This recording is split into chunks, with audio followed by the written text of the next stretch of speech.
Good evening, sir. Good evening, Vaidik.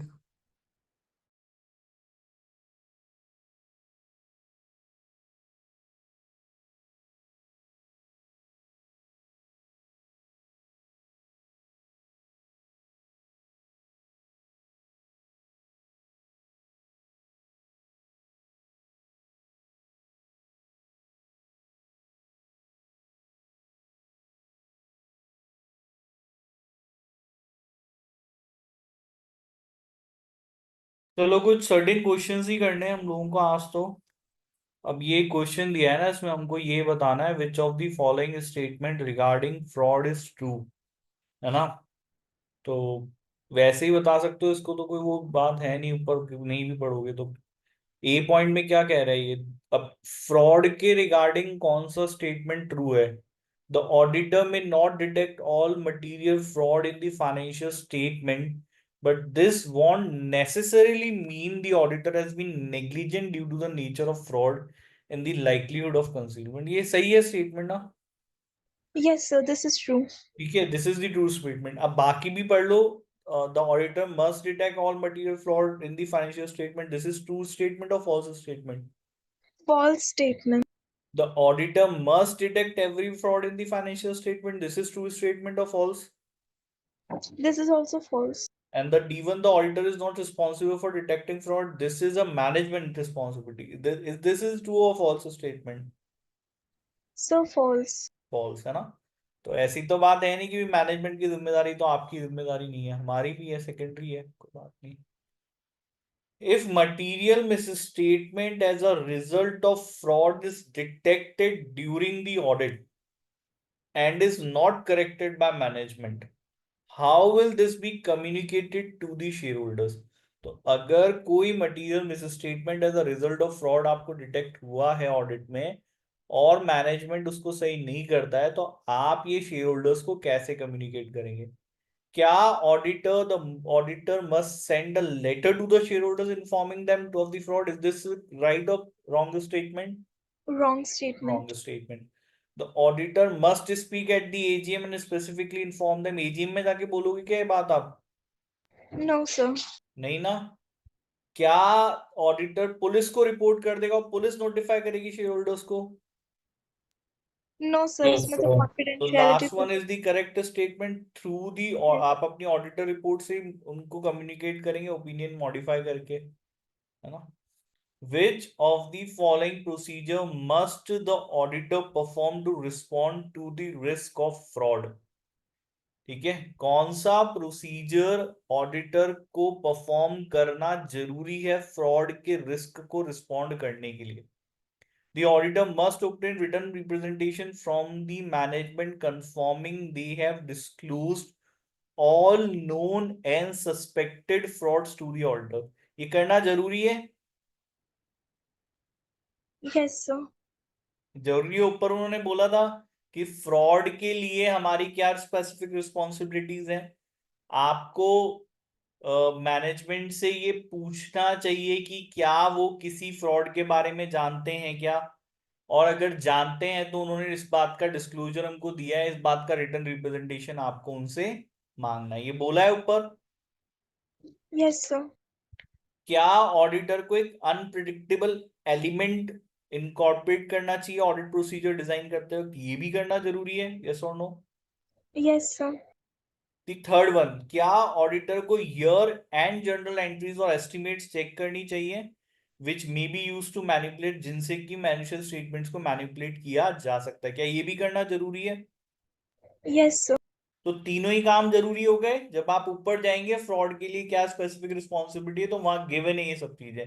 क्या आप management से रिटर्न रिप्रेजेंटेशन मांगेंगे, अनप्रडिक्टेबिलिटी लेकर के आएंगे अपने प्रोसीजर्स में, year end entries journal check करेंगे, तो right option is the first, second and third. Yes, sir. ठीक है। Which of the following its true in respect of the audit plan? Audit plan के लिए कौन सा स्टेटमेंट ट्रू है? क्या audit plan set out the scope, direction and framework of the audit? ये true है? क्या?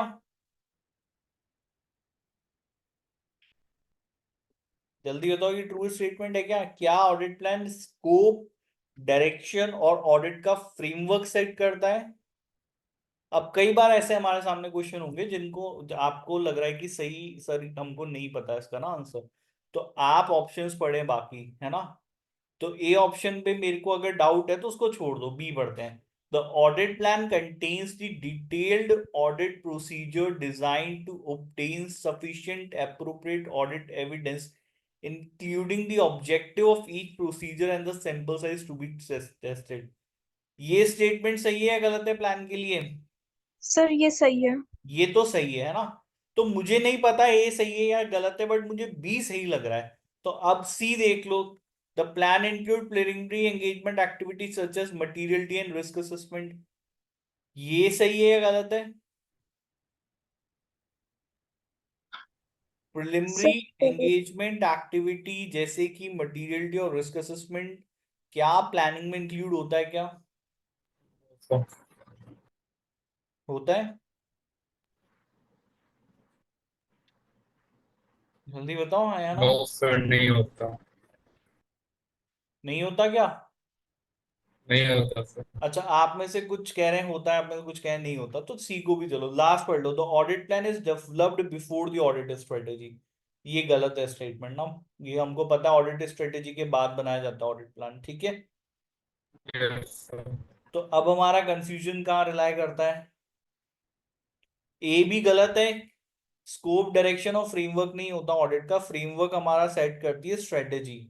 तो फ्रेमवर्क तो आप भूल जाओ, तो ए तो हमारा स्टेटमेंट गलत है। अब बचा बी और सी, ठीक है? अब बताओ बी और सी में से कौन सा सही आंसर है? सर बी होना चाहिए बिकॉज सी तो ऑडिट स्ट्रैटेजी का एक एस्पेक्ट। हाँ, एक सेकंड ना, मैं एक सेकंड चार्जर लगा दूं, एक सेकंड रुकना।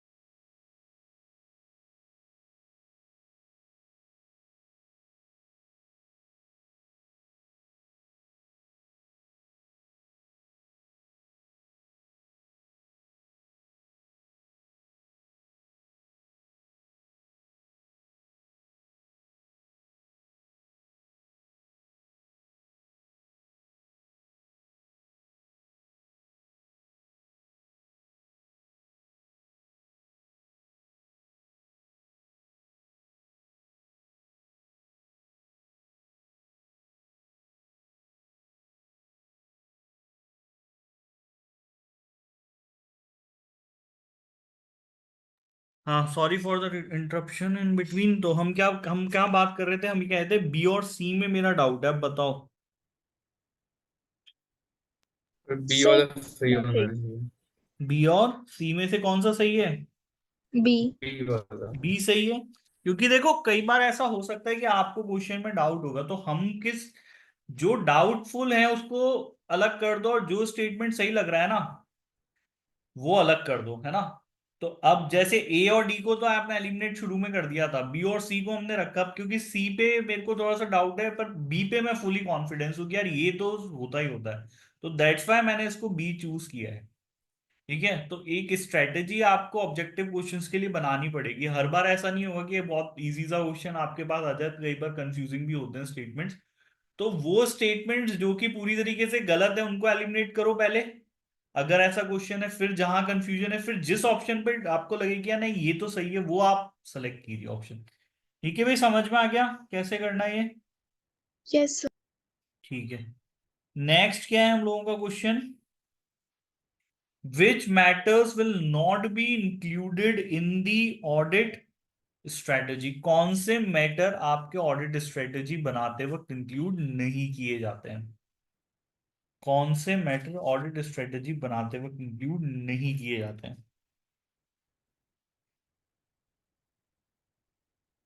जल्दी बताओ, सोचो। ए वाला। हम्म, ठीक है।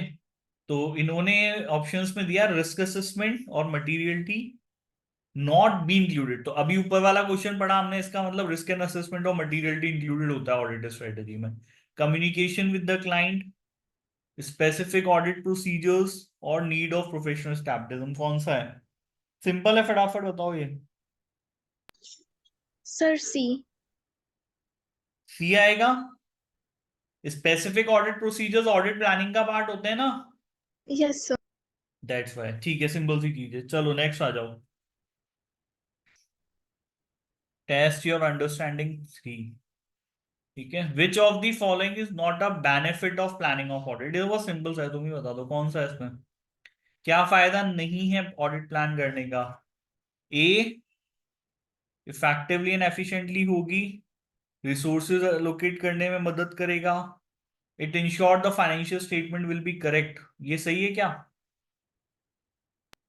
नहीं सर, ये सही ये कोई नहीं है। बेनिफिट थोड़ी ना है, कोई फायदा थोड़ी ना है हमारा। ठीक है, तो सी इज दी करेक्ट आंसर। ठीक है, नाउ नेक्स्ट आ जाओ। विच of the following is not part of the planning stage of the audit? है ना, कौन सा पार्ट नहीं है प्लानिंग स्टेज का? Preliminary materiality assessment, risk assessment, developing an audit strategy or final analytical procedure. Which is of the following is not a part of planning stage of the audit? जल्दी बताओ। Sir D. ठीक है, final analytical procedures हमारा planning stage का part नहीं होता है ना। ए, प्रिलिमिनरी मटेरियलिटी असेसमेंट हमारा प्लानिंग स्टेज का ही पार्ट है। रिस्क असेसमेंट है, ऑडिट स्ट्रेटेजी डेवलप करना, लेकिन फाइनल जब ऑडिट खत्म हो जाएगी तो उसके बाद हम फाइनल ऑडिट खत्म होने आएगी तब हम एनालिटिकल प्रोसीजर्स क्या परफॉर्म करेंगे ये अभी से हम प्लान नहीं कर सकते, है ना। यस। यस वो प्लानिंग स्टेज का पार्ट नहीं होता है, वो जब ऑडिट खत्म हो रही होती है ना वो कंप्लीशन स्टेज का पार्ट होता है बेटा। ठीक है, next, which of the following is the most appropriate time to perform an interim audit? ये मैंने पढ़ा है, इंटरिम ऑडिट आपको कौन सा समय सही है। ठीक है ना, ईयर एंड के बाद, ईयर एंड के बाद करोगे इंटरिम ऑडिट, नहीं सर। ईयर एंड, या फिर ईयर एंड से पहले करेंगे? ईयर एंड से पहले तो करेंगे, लेकिन सी ऑप्शन कह रहा है at the same time as the final audit. Final audit के टाइम पे करेंगे क्या? ये तो गलत ही ऑप्शन है।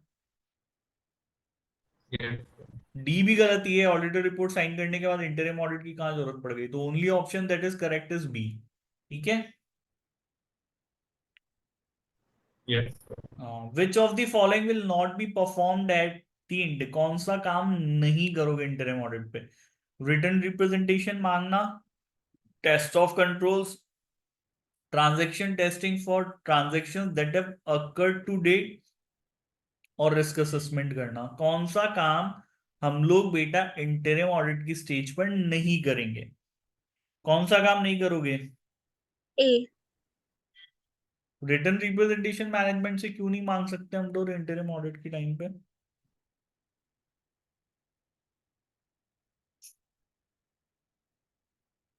ठीक है, मैं सिर्फ ये नहीं बोल रहा कि ये सही आंसर नहीं हो सकता, मैं बस पूछ रहा हूँ। ठीक है, तो टेस्ट ऑफ कंट्रोल्स आप परफॉर्म करते हो, B is the wrong answer for this question. Yes sir. Transactions आप लोग टेस्ट करते हैं, रिस्क असेसमेंट प्रोसीजर्स आप परफॉर्म करते हैं, तो ओनली द ऑप्शन, क्योंकि रिटर्न रिप्रेजेंटेशंस ऑडिट खत्म होने के टाइम पे जनरली मांगे जाते हैं, इस वजह से हम लोग इसको इंटरिम स्टेज पे नहीं करते हैं। ठीक है भाई, आगे समझ में। Yes. Next, what are the main reasons for performing an interim audit? Interim audit करने के पीछे मेन रीजन क्या है? फीस बढ़ाना? हाँ सर, वैसे तो देखा जाए तो फीस बढ़ाना ही है ना। या फिर टाइम प्रेशर को रिड्यूस करना, या फिर लेवल ऑफ कंट्रोल रिस्क का असेसमेंट करना, ताकि हम लोग ये डिटरमाइन कर पाए कि सब्सटेंसिव टेस्टिंग फाइनल ऑडिट पे कब करनी पड़ेगी। फर्स्ट तो बिल्कुल गलत है, इसलिए तो नहीं करते खाली ना फीस बढ़ाने के लिए। जैसा yes time pressure final audit पे कम करने के लिए करते हैं हम लोग, और कंट्रोल रिस्क का डिटर्मिनेशन करके हम लोगों को सब्सटेंसिव टेस्टिंग कितनी करनी है फाइनल ऑडिट के टाइम पे, इसलिए भी करते हैं। तो सेकंड और थर्ड हमारा करेक्ट ऑप्शन है। अब सेकंड और थर्ड किस में, ए बी सी और डी, सी में है हमारा सेकंड और थर्ड, यस सर। ये हमारा खत्म हो गया। ठीक है, अब एक हमारे पास एक क्वेश्चन और है। ठीक है, ये हम देख लेते हैं। पहले नीचे क्वेश्चन पढ़ेंगे ना, हम देखेंगे हमें ऊपर केस पढ़ने की जरूरत है या नहीं। ठीक है, अब ये बताना, which of the following is not one of the 8 categories of quality management system as per a ISA 220। कौन सी चीज नहीं है ISA 220 में quality management, resources, performance, review, monitoring and reputation. ISA 220 की बात कर रहा हूं मैं। ISA 220 में कौन सी एक चीज नहीं है? एंगेजमेंट रिसोर्सेज है ISA 220 में। क्या हुआ, भूल गए ISA 220 बेटा? ऊपर क्वालिटी मैनेजमेंट के लिए क्या बोला है कि क्वालिटी आपकी किसके ऊपर डिपेंड करती है, रिसोर्सेज पे डिपेंड करती है, परफॉर्मेंस पे डिपेंड करती है। एंगेजमेंट क्वालिटी रिव्यू की बात ISA 220 कर रहा है या ISQR कर रहा है, कौन कर रहा है? भूल गए तुम लोग।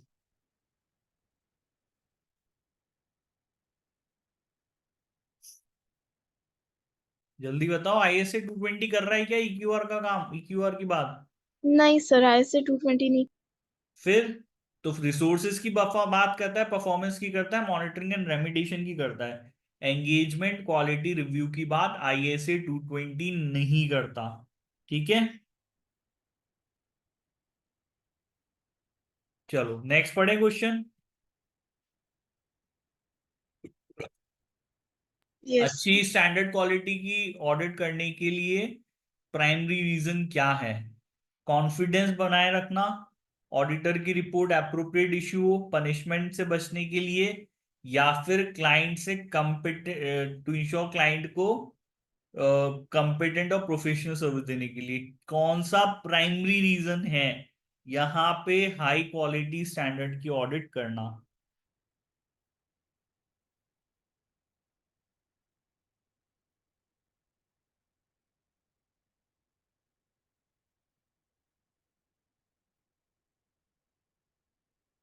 Are primary reasons via form, अब नीचे देख लो, इसमें से एक से ज्यादा रीजन हो सकता है। ठीक है, प्राइमरी रीजन कौन सा है, कौन कौन से हैं? कॉन्फिडेंस बिल्डअप करना ऑडिट प्रोफेशन में प्राइमरी रीजन है। Yes sir. ठीक है, ऑडिटर रिपोर्ट इशू करना अप्रोप्रिएटली, ये भी प्राइमरी रीजन है या नहीं है? है सर। है ना। पनिशमेंट से बचना, ये नहीं है। पनिशमेंट से बचना नहीं है ना। नहीं है। और लास्ट में क्लाइंट को कंपिटेंट एंड प्रोफेशनल सर्विस देना, ये है। ये है। तो कौन सा नहीं है, सिर्फ एक थर्ड वाला नहीं है ना। अब A B और C यस। D में आ जाओ। अब ये कौन कौन से, फर्स्ट सेकंड और फोर्थ हमारे आ रहे हैं डी के अंदर, D is the correct answer. ठीक है, आ गया समझ में, क्लियर है भाई? सिमरन वैदिक, Yes, sir. Yes sir. चलो नेक्स्ट आ जाओ। The planning meeting of audit team member in example of which manage element of quality management? Direction, consultation, review, supervision. Audit team की प्लानिंग मीटिंग करना, ये किसका एग्जाम्पल है क्वालिटी मैनेजमेंट का? Direction का, कंसल्टेशन का, डायरेक्शन का। रिव्यू का, सुपरविजन का? डायरेक्शन Direction का. का। डायरेक्शन ही होता है ना प्लानिंग में, जब मीटिंग होती है तो हम उनको डायरेक्ट ही तो उनको बताते हैं ना क्या काम करोगे टीम मेंबर्स को, क्या आपकी responsibility, it is a part of direction. Yes, sir. चलो सिंपल है, समझ में आ गया भाई। फोर्थ क्वेश्चन के लिए हमको ऊपर केस पढ़ना पड़ेगा, है ना। Yes sir. कौन से पार्टनर को EQR अपॉइंट किया जा सकता है? मैंने बताया कि EQR आप किस किस को अपॉइंट कर सकते हो। ठीक है, JKLMNOPQRSYZ। तो जो फर्स्ट पार्टनर है JK, इसको तो लेवल ऑफ एक्सपीरियंस बहुत कम है और ये 75% यूटिलाइज्ड है। LM को 6 years का एक्सपीरियंस है, 80% यूटिलाइज्ड है। NO 10 years का एक्सपीरियंस है, 75% यूटिलाइज्ड है। PQRS के पास एक्सपीरियंस बहुत ज्यादा है लेकिन दोनों 100% यूटिलाइज्ड है। YZ के पास 20% एक्सपीरियंस है और 95% जो है वो यूटिलाइज्ड है। ठीक है, और ऊपर भी कुछ इंफॉर्मेशन दी है इनके बारे में। देख लेते हैं। 1 जुलाई को तस्मानिया एंड कंपनी, एक फर्म जो कि चार्टर्ड सर्टिफाइड अकाउंटेंट्स की है और जो range of audit and assurance engagement offer करती है, फर्म रिसेंटली फ्रेजर कंपनी की ऑडिट करने के लिए अपॉइंट हुई है। ठीक है, जो कि एक हाई रिस्क एंगेजमेंट है। प्लानिंग आपने करी 30 सितंबर एंडिंग के लिए, is due to commence next week. Planning करने वाले हो ना, अभी करी नहीं है, आपको प्लानिंग करनी है इसकी, है ना। with a planning meeting client के साथ to obtain an understanding of the business and its performance during the year to date, followed by meeting of the audit team members at, क्योंकि एक हाई रिस्क एंगेजमेंट है, EQR हमको करवाना पड़ेगा। Reviewer अभी तक असाइन नहीं किया है, फर्म के 6 पार्टनर्स हैं, सभी पार्टनर्स की डिटेल्स हैं। LM has been assigned as the audit. अब LM जो है, जिसके पास 6 साल का एक्सपीरियंस है और जो कि 80% यूटिलाइज्ड है, ये तो एंगेजमेंट पार्टनर है। तो क्या इससे ऑडिट करा सकते हैं हम, इससे EQR करा सकते हैं हम लोग? एंगेजमेंट क्वालिटी रिव्यू कर सकता है LM? नहीं। नहीं कर सकता सिमरन वैदिक, यस सर, नहीं कर सकता। क्योंकि नो वो तो सर। खुद ही ऑडिट एंगेजमेंट पार्टनर है, वो कैसे करेगा? YZ is due to move to a part time role from 1 October. ये किसी पार्ट टाइम रोल में मूव कर रहा है ना YZ, ठीक है, जिसके पास 20 साल का एक्सपीरियंस है और 95% यूटिलाइज है। तो इससे भी ऑडिट करा सकते हो क्या आप? No sir. ठीक है, इससे भी नहीं करा सकते। तो अब बचे कौन से हमारे पास ना, इतना से ही क्वेश्चन है अब। तो LM और YZ तो गए, PQRS से करा नहीं सकते। अब NO बचा और JK बचा, 2 ही जने बचे हैं। किससे कराना चाहिए? NO से, क्योंकि उसके पास एक्सपीरियंस ज्यादा है। एक्सपीरियंस भी है और वो JK जितना ही यूटिलाइज भी है, उससे ज्यादा भी नहीं है ना। तो NO is the right answer. ठीक है, यस सर। Yes sir. बस इतना सही है। अब इनमें से कौन सा स्टेटमेंट क्वालिटी मैनेजमेंट के रेफरेंस में गलत स्टेटमेंट है?